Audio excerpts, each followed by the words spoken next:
Kakay Bautista, suportado sa wedding ni na Alden Richards at Catherine Bernardo na gaganapin ngayon. Kung bago ka lang sa channel na ito, huwag kalimutang mag-like, share, comment, and subscribe. Sa isang ingranding kaganapan na inaabangan ng marami, ikakasal ngayong araw ang dalawang pinakamalaking bituin ng industriya ng showbiz, sina Alden Richards at Catherine Bernardo. Ang balitang ito ay mabilis na kumalat at nagdulot ng kasiyahan sa mga tagahanga mula Luzon, Visayas at Mindanao. Isa sa mga kilalang personalidad na nagpahayag ng suporta sa espesyal na araw na ito ay si Kakay Bautista. Sa kanyang mga social media accounts, ibinahagi ni Kakay ang kanyang pagbati at labis na saya para sa magkasintahan. Sa kanyang post sinabi niya, "Hindi lahat ng araw ay kasing ganda ng araw na ito. Sobrang saya ko para sa inyo. Alden at Catherine, pagpalain nawa ang inyong samahan magpakailanman." Ang ganding kasal ay ginanap sa isang sikat na destination sa Pilipinas na kilala sa magandang tanawin at romantic ambience. Ayon sa mga insider, ang tema ng kasal ay inspired ng modern elegance na may halo ng traditional na Filipino elements.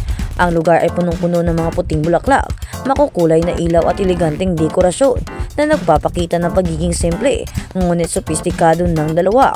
Ang listahan ng mga bisita ay binubuo ng mga malalapit na kaibigan at pamilya ni na Alden at Catherine, pati na rin ang ilang kilalang personalidad mula sa industriya ng entertainment.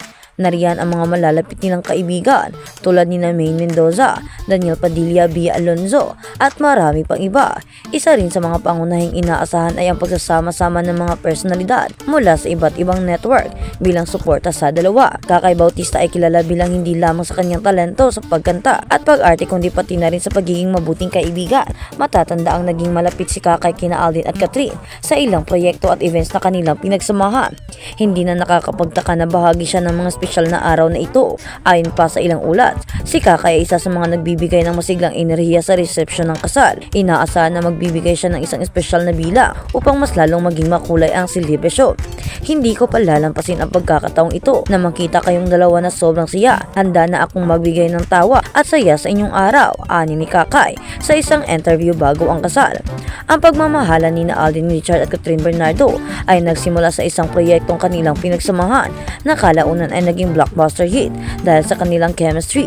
Hindi lamang sa screen tumigil ang kanilang kwento, unti-unti na develop ang kanilang relasyon hanggang sa tuluyang umamin sa publiko na sila'y magkasintahan. Sa kabila ng kanilang best schedules, napapanatili nila ang kanilang relasyon sa pamamagitan ng suporta sa isa't isa. Ang kasalang ito ay nagiging simbolo ng kanilang dedikasyon at pagmamahalan na hinahangaan ng marami. Ang kasalang ito ay hindi lamang para sa kanila, kundi pati na rin sa lahat ng kanilang tagahanga na walang sawang sumusuporta sa kanilang journey.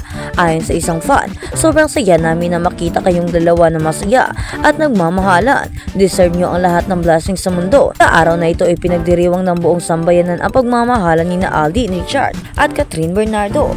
Isang inspirasyon ang kanilang kwento na nagsimula sa simpleng pagkakaibigan at nauwi sa wagas na pagmamahalan. Sama-sama nating ipagdiwang ang araw na ito at ipagdasal ang kanilang masayang buhay, mag-asawa, mabuhay ang bagong kasal. At sa kabilang banda, Catherine Bernardo bilang Marimar at Alden Richards bilang Sergio, mapapanood na sa Jamie 7. Sa wakas, isang malaking balita ang kinumpirma ng Jamie 7 na nagbibigay ng labis na kasiyahan sa mga tagahanga ng dalawang pinakamalaking bituin sa industriya ng showbiz. Ang kapuso actor na si Alden Richards at kapamilya actress na si Catherine Bernardo ay magsasama muli sa isang proyekto na magtatampok sa kanilang bilang iconic mga characters na remake ng Marimar. Ang ganda at husay ni Catherine Bernardo ay walang duda at ngayong siya ang napiling gumanap bilang Marimar, inaasahan ng maraming na magbibigyan buhay niya ang iconic na karakter na minsan ginampanan ng mga sikat na aktres na nakaraan.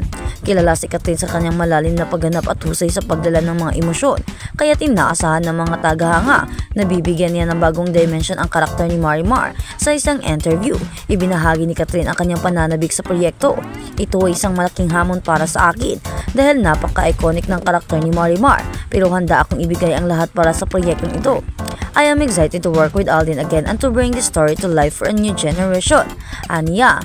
Samantala si Alden Richard naman ang gaganap bilang Sergio, ang love interest ni Marimar. Kilala si Alden sa kanyang kakaibang charm at husay sa drama na tsak namang magiging maganda ang palalabasan ng kanilang proyekto. At sa kabilang banda, TCL Catherine Bernardo renew partnership. Ang TCL Electronics ang pangalawang nangungunang tatak ng TV sa mundo ay inihayag ang pag-renew at pagkikipagtulungan nito sa superstar ng Asia na si Catherine Bernardo sa ikatlong magkakasunod na taon. Ang partnership na kasabay ng ika-25 anniversary ng brand sa Pilipinas ay opisyal na nag-renew sa isang contract signing event na ginanap sa studio simula noong January 23. Kabilang na sa mga pangunahing tauhan na naroon sa paglagda ay sina Shi Xiaolong Yu, Deputy Marketing Director ng TCL, Joseph Cerniches, TCL Brand Manager at Co-Manager ni Katrina si Lolo Romero, kasama si Francis Kalayaan A. Vidanes ng VCM The Celebrity Source. Nasasabi kaming ipagdiwang ikatlong taon ni Katrina sa TCL at ang patuloy na lakas ng aming partnership. Ang kanyang pagiging tunay at kakayahan na kumonekta sa aming mga mamimili ay gumawa ng malaking epekto sa aming kampanya na epektibong ipinahayag ang aming mensahe. Pumukaw ng kahusayan sa nakalipas na 2 taon, sabi ni Cerniches. Sa kanyang bahagi, ipinahayag ni Catherine ang kanyang pasasalamat sa tatak para sa kanilang pagtitiwala at paniniwala sa kanyang kapasidad na mag-abang sa paglago at pag-unlad nito. Ako hindi ka panipaniwalang masaya sa nag-ambag sa pagtaas ng TCL sa tuktok dahil alam ko ang makapagkompetensyang tanawin at pagkakaroon ng karanasan sa mga produkto ng TCL mismo. Mapapatunayan ko ang kanilang pambihiring kalidad at pagiging angkop para sa tirahan at komersyal na paggamit, sabi niya. Uulitin ni Catherine ang mga paparating ng marketing campaign para sa mga pangunahing linya ng produkto ng TCL, kabilang ang mga TV washing machine, air conditioner at refrigerator. At sa kabilang banda, si Catherine Bernardo ay sumakay sa isang sunset yacht adventure kasama ang mga kaibigan. Si Catherine Bernardo ay sumakay sa isang yachty adventure sa paglubog ng araw kasama ang kanyang mga kaibigan. Sa isang Instagram post, ibinahagi ni Catherine ang mga snapshot ng kanyang sunset escapade kasama ang mga kapwa-aktor na sina Dolly De Leon, Maymay Intrata, Kyle Echari at Alora Sasam. She's a girl who's always chasing after sunsets. Post niya sa kanyang Instagram page. Mabilis namang nag-react ang mga kaibigan ni Catherine sa kanyang post. At muli, komento ni Dolly, sa mas maraming paglubog ng araw kasama kayong lahat. Isinulat ni Kyle, si Catherine ay naging headline kamakailan sa blockbuster na pelikulang Hello Love Again. Ang pelikula ay naging pinakamataas na kita ng pelikulang Pilipino na kumita ng 1 billion sa pandaigdigang takilya pesos. Thank you sa lahat ng sumusuporta sa movie, sa lahat ng mga kababayan natin, grabe.